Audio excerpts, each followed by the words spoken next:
See, that's the magic of Clubhouse. Like, why is Clubhouse super interesting is because it demands your attention right then and right there. Because on other apps like Netflix, you can just come to watch the content at any moment. But if somebody's showing up on Clubhouse or in an audio format that is live and only live and not recorded, then people are going to pay attention in a very different way.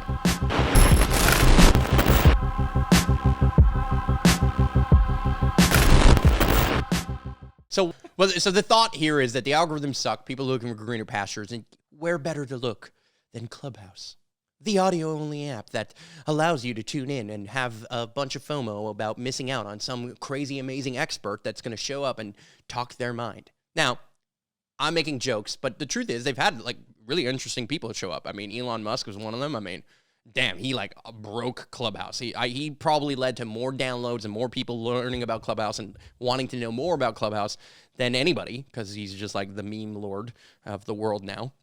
And we'll get to that. We'll get back to that later. Another segment that I already mentioned at the top of this show.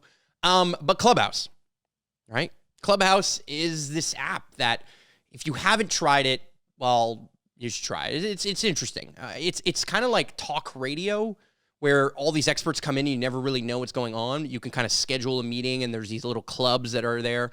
And to me, it's getting ruined.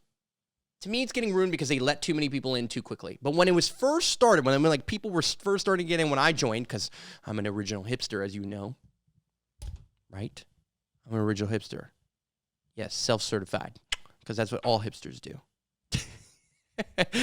No, for real. Like I when I first joined, there was like really amazing entrepreneurs, people who work inside organizations that you would never really find out or hear about, where the algorithmic silos that are created on Instagram are gatekeeping me from finding these amazing people. And what I loved about Clubhouse is that wasn't the case. You can really end up in a room with a bunch of amazing experts, and it's a very simple system. There's not even a chat feature. That's how simple it was. And it doesn't even exist on Android. That's how simple it was. Now, maybe now it does. I don't think so, though. I don't think they've rolled out Android. No, not yet. Yeah. So sorry, Android users. Sorry.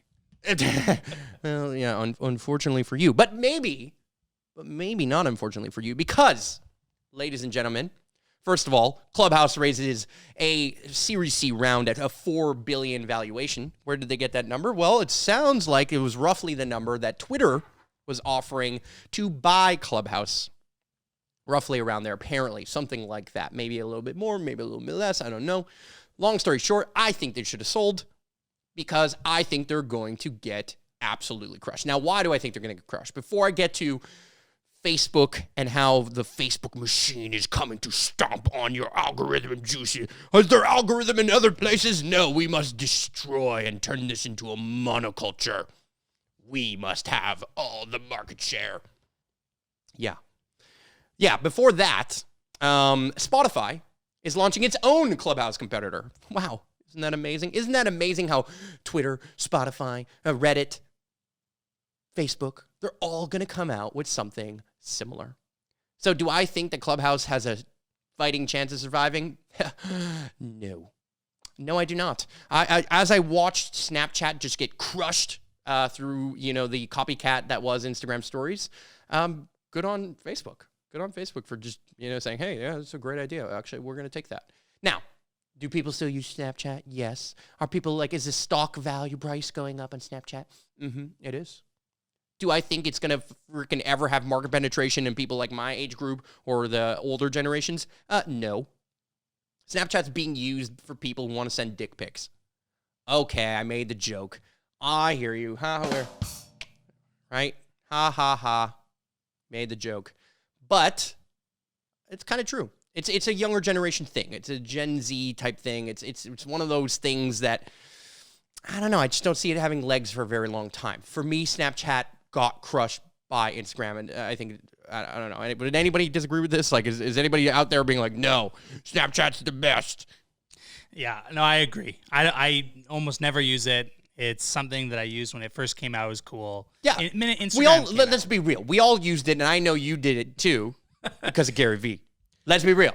Gary Vee. Yes. Mm-hmm. Also, with my lovely lady that I have right now, like, Sure. We connected on Snapchat. We texted. We went back and forth saying. Wait, did photos. you meet your no? No. Okay, you didn't meet on Snapchat, but you just meet. you use Snapchat as a way of like making funny, interesting conversation. 100%. Great. TikTok better than Snapchat in my personal opinion. TikTok's here to stay. Right? Like TikTok is amazing. 100%. The algorithm, the system of discovery, the way that the feed works. Like, I mean, there's a reason why Instagram made Instagram Reels. Now, is Instagram Reels on par with TikTok? No, it's not. The search feature, like the function of Reels and the limitation of 30 seconds is not as great as TikTok, in my personal opinion.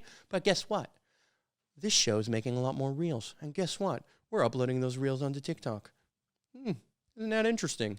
Because the formats are changing, and Clubhouse and the emergence of Clubhouse and audio and kind of this FOMO audio, which is that you have to show up to get the information. What I like about that is it creates real engagement, and engagement that says that actually demands your attention. See, that's the magic of Clubhouse. Like, why is Clubhouse super interesting is because it demands your attention right down and right there. Because on other apps like Netflix, you can just come to watch the content at any moment. Same with Instagram, same with other things. Like I can go and read your caption of a post you posted 4 years ago at any moment in time. Now, the likelihood that I'm going to do that is very low. But if somebody's showing up on Clubhouse or in an audio format that is live and only live and not recorded, then people are going to pay attention in a very different way. Now, do I think it's a podcast killer? No, not even close.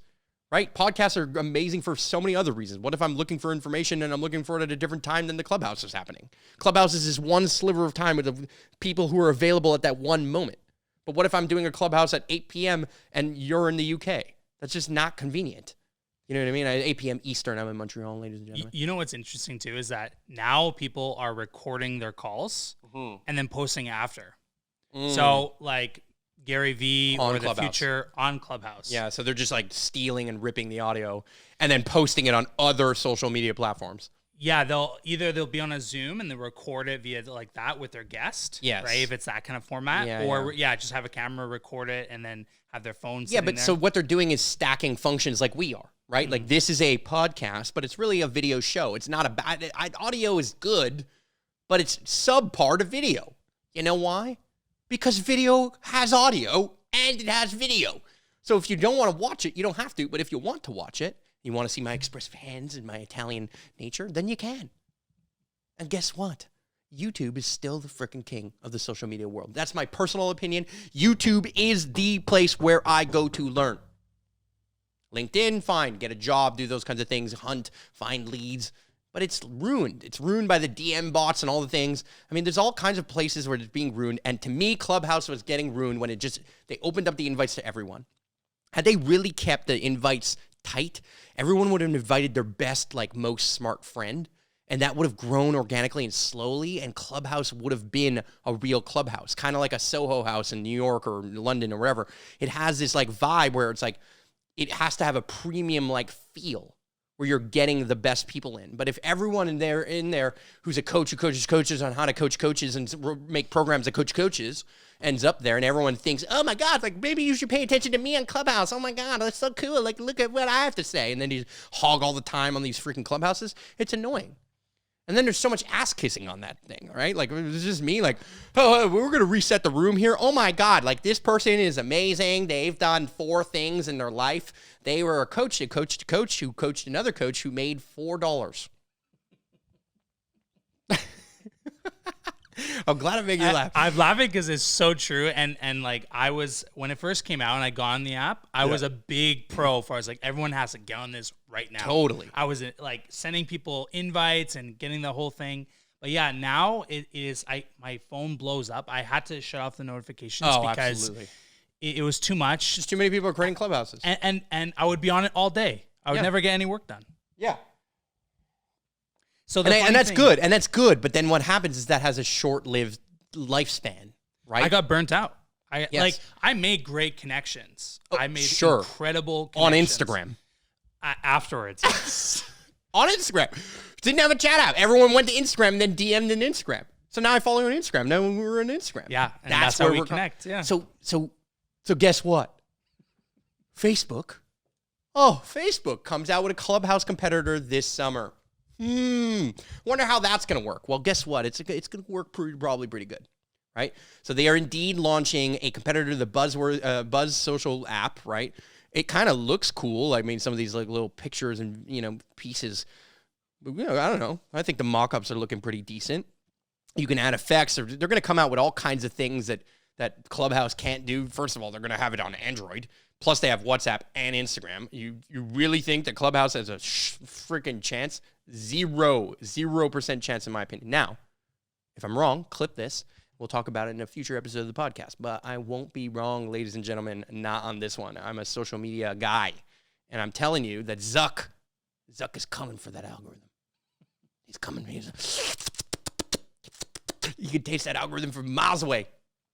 Miles away. But I will say that, Zuckerberg...